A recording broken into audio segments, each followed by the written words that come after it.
Hello Goobers and hello Goobettes, Shartvark here, and I'd like to do something I don't normally do, at least in terms of my YouTube schedule. I'd like to weigh in with my thoughts and predictions on the upcoming Ash vs Yugi death battle that drops about a week from now. I've grown up with both of these series when I was a kid, and I won't be pulling punches for either character by calling this a stomp for either side, because I truly don't believe it will be for whoever wins. I've waited to do this video until Death Battle posted both of the rundowns for their characters, so I highly recommend checking them both out for yourself as well. But without further ado, I want to start by talking about Ash Ketchum. See, one of the biggest talking points for Ash is just how versatile and well-rounded his team of Pokemon will be. And for anyone wondering, Ash will only have access to Pokemon he's actually successfully caught, and potentially ones he's released or given away, but I'll get to that in a little bit. The sheer physicality of the Pokemon world is what makes this match so interesting for a scenario like a fight with duel monsters. Ash's Pokemon all have access to things like reaction time and dodging, they can do follow-up attacks and counter-attacks, and in the usual way of things, Yugi's monsters don't have that. Even when they have become real, tangible beings, they don't move around of their own autonomy or free will. While I'm not saying they won't in the case of a death battle, especially given the concept of new rules with a shadow game, it's just very easy to make it a clear statement that Ash's Pokemon have a factual speed and skill advantage. These Pokemon are fighters, and even before they started listening to Ash, they were still creatures of total free will all on their own, and would hold their own in a one-on-one battle. I say all of this to include that all of Ash's Pokemon aren't just one-trick ponies. Each and every one of Ash's Pokemon have learned from 5 to 10 moves each, since we aren't following the logic of the Pokemon games and their 4-move limit. This makes Ash's army of Pokemon an extremely deadly force, one that covers support units for healing and shielding, weather manipulation, element manipulation, and so forth. There's more I want to get into, but I have to wait until the Yugi section to bring it up, and you'll see why. But now is a really good time to talk about Ash himself. While people will make the joke that Ash has been forever 10 years old, a big part of that overlooks just how long he's been a Pokemon trainer. Accounting for 20 seasons and over a dozen movies, there's bound to be some exceptions to times Ash has done something completely incomprehensible to his world, like picking up extremely heavy Pokemon with ease or throwing an entire log are common examples. But there are hundreds more over the several decades long run that Pokemon has had. Like, I'm blanking on the details right now, but I know in one of the movies he basically ran up a wall using only the thin poles in the wall for balance, like parkour. And in comparison to the short run of Duel Monsters and its few movies and filler arcs and small spin-offs, Ash has just a clear advantage of having so much more to pull from. I should take a second to note that despite the longer runtime, this does not translate to a canonical advantage in battle experience. Atem, or the Pharaoh, has had an entire lifetime of Duel Monsters experience back in ancient Egypt. And on top of hanging around with Yugi for a while, that should translate to having more practical experience in a fight than Ash does. Another big contender for Ash is his potential company with legendary and mythical Pokemon. This is only important to bring up because of a lot of misinformation or misconceptions about the episode. Ash will only have access to Pokemon he has caught before, not ones he's simply made friends with. That is a huge point of debate because this means Ash won't have access to legendary Pokemon, the only exception being Solgaleo. Letting Ash have access to Pokemon he hasn't tamed and only befriended puts those Pokemon in a category of accepting outside help or assistance, which is a rule Death Battle implemented to ensure a character only has access to things they own as the foundation and base of their character. This does apply when Yugi is allowed to have Time Wizard in exchange for, say, Ash having Butterfree or other Pokemon that he gave away or released into the wild. Taking that into account, the main number of Pokemon people say Ash has caught is roughly about 92, give or take 3 or 4 for ones he's released or wasn't successful in keeping. And I've done a quick look online to try to find that exact list, but I can't seem to. I don't know if the 30 Tauros are part of the 92 or an extension of it, meaning he has 92 unique Pokemon and 30 Tauros, or 62 unique Pokemon and 30 Tauros to push that number up to 92.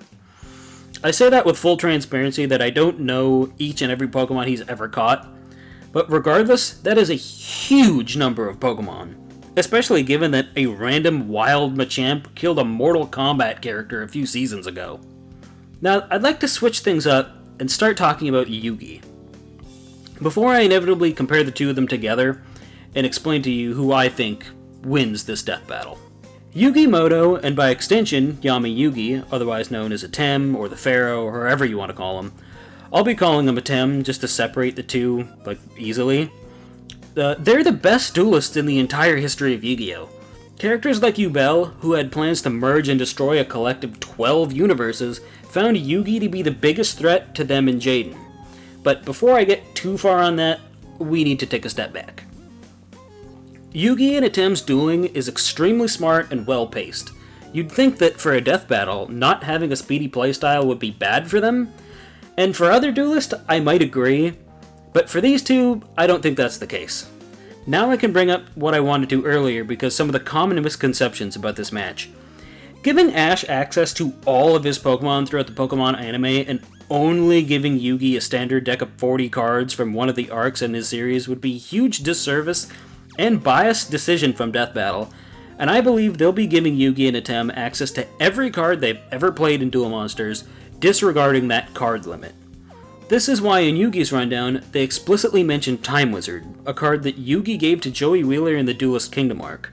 People were wondering why Exodia was excluded, but Time Wizard wasn't, and I believe I have an answer to that.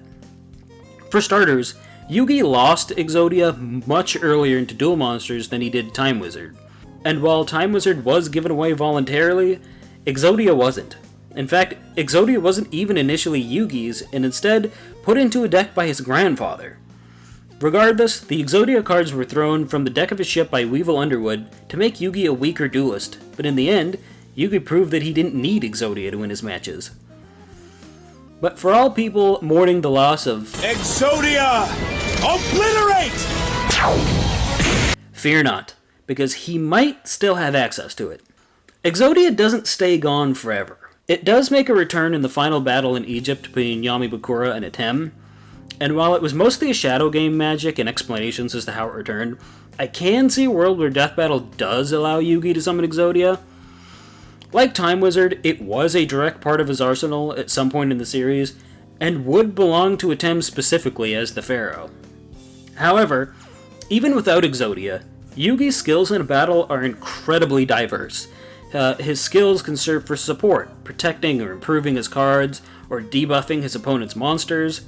His traps are perfect for sealing monsters up, weakening them, or outright destroying them instantly. A lot of people also bring up the flavor text on the cards as examples of their personal feats of strength and skill, and personally, I don't subscribe to that kind of thinking. If a normal monster card says, "This monster can destroy an entire continent," should that count as a mathematically accurate power for Yugi to use in a match? I don't think so. Especially if said card has never actually displayed that power in canon before. I only mention this in reference to Death Battle mentioning Giant Soldier of Stone, who once destroyed the moon. This feat, to me, is not very accurate. The game in which that takes place wasn't a shadow game, and was for all intents and purposes a normal holographic Yu-Gi-Oh! Duel. Under the circumstances of a shadow game, maybe I can see a world where that card does destroy the moon, but in actual canon, that moon didn't have the bulk of our actual real-life moon, and as such, I don't think that matters.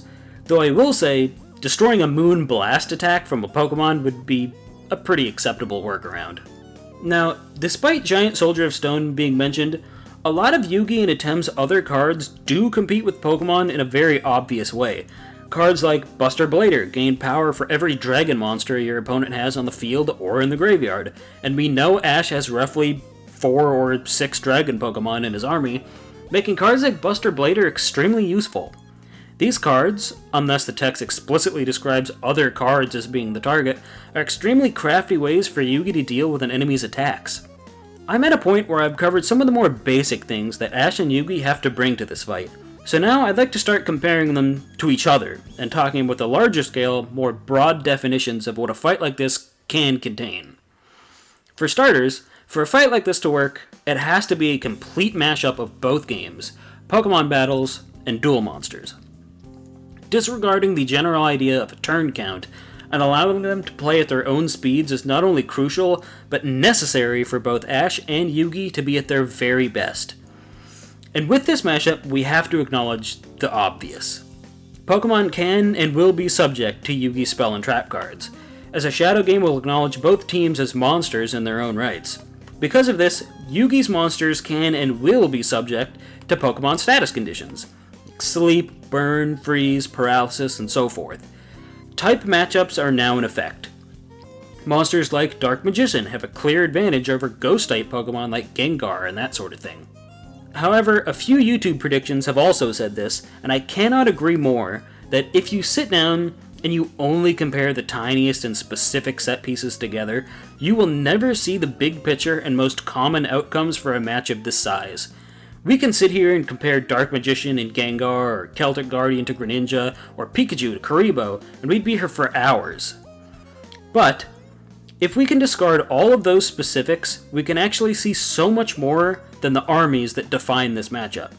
So let me try to break this down into the few things I think matter the most.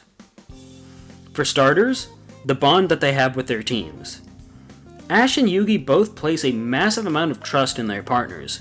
Together, Ash and Pikachu have fought legendary Pokemon that reach into cosmologies regarding time and space and the creation of life itself. They've fought Pokemon capable of warping reality, and deadlier threats beyond that. They've toppled entire criminal syndicates, organizations that threaten to destroy the universe, and all of that was done almost purely through a bond of so much trust that if you include the Pokemon movies, as they should, Ash has been brought back to life because his Pokemon truly love him that much.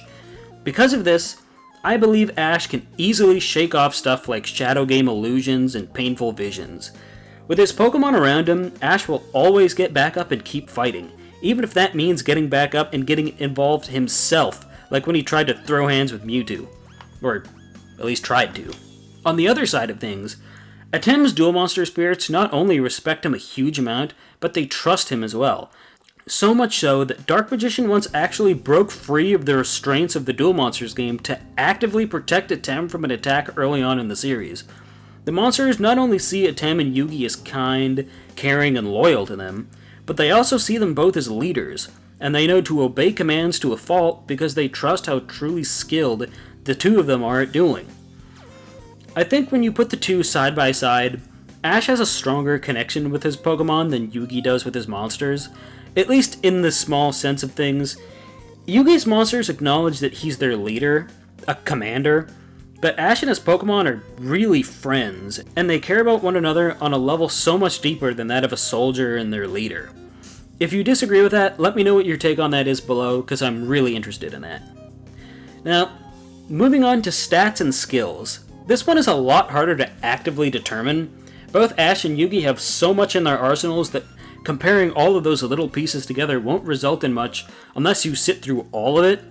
So I'd like to skip past that and address both sides' heaviest hitters, Ash's main Pokemon and Yugi's God cards. Ash's main Pokemon, like I addressed earlier, have gone up against several legendary Pokemon like Arceus, Dialga, and Palkia, and so forth. Those Pokemon scaling to such high levels of power means that Ash's Pokemon are not small fries. But it is important to note that none of Ash's Pokemon have actually beaten those legendaries. Those outcomes almost always rely on outside help or other solutions to those problems. Yugi and Atem, on the other hand, are packing a punch that work on an entirely different level. The God cards, excluding their fusion, exist in such a high state of play that they are completely unaffected by stat changes and can't be targeted with unique abilities or spells or traps. Mostly this is in reference to duel monsters, but in a total mashup of both games, the God cards can't be affected by any status conditions. No sleep or burn would ever do a smidge of damage to them, because they outright can't be touched by them. That's not to say you can't attack them. Ash's Pokemon will absolutely land attacks on the Egyptian gods, but it's their effects that really turn things on its head. Slifer the Sky Dragon, for instance, when a monster is brought out against it, automatically slams that monster for a portion of its power, lowering it. This means Slifer will almost always be fighting a Pokemon that's not at max power, given that it instantly targets Pokemon brought out. I'm sure Death Battle will find a way to explain that better than I can, but for the sake of just laying it out, I think I explained it pretty well. Obelisk the Tormentor is such a powerful card that it almost can't be overpowered, and sacrifice monsters to it can help Obelisk instantly destroy other monsters it or Atem chooses it to. The Winged Dragon of Ra can avoid damage entirely in its orb form, and can sustain itself with life from its owner, increasing its attack to insanely powerful levels. In this part of the debate, I think the Egyptian god cards completely clear Ash's army of Pokemon, unless they get the jump on the gods first. The god cards exist on a level far above most of Ash's heavy hitters, including Pokemon like Solgaleo. The best way to put it is that Ash's Pokemon have fought against extremely high tier Pokemon before, but that doesn't necessarily make them high tier Pokemon themselves.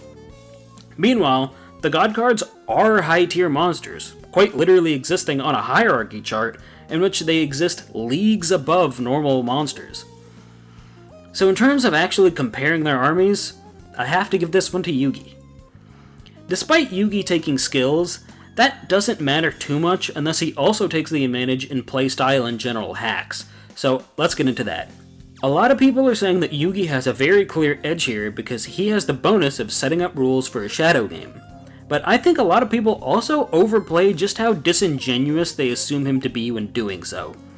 Atem is an honorable duelist, and he simply wouldn't hit Ash with something like, "If you breathe, you die," like some people assume him to be. And pitting these two against each other and letting them achieve their best means that having Atem do something like that 10 times out of 10 is immensely biased against Ash and isn't fair. So discussing their styles of play is the best way forward for figuring out this next part. For example, the Pokemon in Yu-Gi-Oh! Anime are a lot more similar than you probably believe. Ash in the very beginning of the Pokemon anime, for example, use a sprinkler system of water to weaken a rock-type Pokemon. This is no different from Yugi electrocuting a water source with his monster to attack a monster he couldn't see.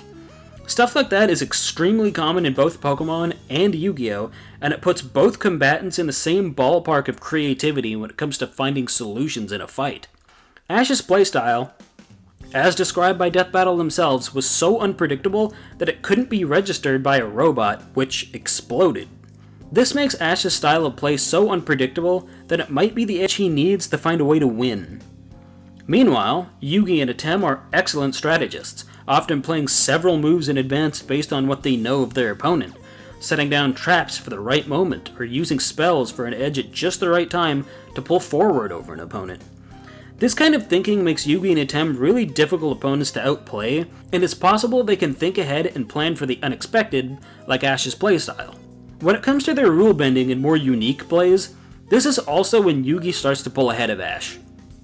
When Yugi can set up a shadow game, he's fully aware of the lines that he can and cannot cross, and that gives him a little bit of extra knowledge on what he can get away with. This puts Ash at a huge disadvantage because his wilder, more chaotic playstyle is far more prone to making mistakes, whereas Yugi would play just about perfectly. We also have to account for Yugi and Atem's Millennium Magic, which automatically wills the two to draw whatever they need in order to win, if not allow them to choose the card they need through abilities like Destiny Draw. Ash doesn't really have ways to counter this sort of power, and while Gengar also has some form of luck manipulation, Yugi outright wills it in his favor. In a similar vein, Gengar may have access to the graveyard, or allowing Ash's spirit to go back into his body as shown in the Pokemon anime, but once Gengar is taken out of the picture, along with several other Pokemon, Ash's strategies would eventually start to dry up. Meanwhile, Yugi has cards to replenish his deck, revive monsters, and so on, and we know Ash isn't prone to carrying revives, since this battle doesn't carry any real continuity from the actual Pokemon games. In fact, one of the few times Ash actually used a potion in the anime to heal a Pokemon, he had to run to a nearby town in order to get it, showing that he doesn't always come packed with a full bag of everything he would have otherwise made use of if the games were accounted for. So I think it's very clear to me that the victor of this death battle would be Yugi Muto or Atem. Despite Ash's tenacity in the face of insurmountable odds in the past, and his willingness to get in the fight himself, Yugi has a much larger control over the pace of the fight, with more options in terms of support with his spells and traps, something that Ash can't really counter in a traditional way. The God Gods altogether dwarf the usual power of Ash's Pokemon, and apart from Ash's real few contenders like Pikachu, Charizard, and Solgaleo, Ash's options for dealing with the Pokemon are just so much larger, and more often than not, just generally favor Yugi when you account for his Millennium Magic and buffs. Atem can personally shield himself from damage after all, like in his Shadow game with Merrick. So I think I'm going to give this match to Yugi and the Pharaoh. If you guys agree with me or disagree with me, please let me know in the comments below. I am always up for polite discussion or debate, and we'll see in a week from now if anything I said in this video is truly relevant or not. Anyways, let me know what you guys think below, and have a great day. Bye-bye!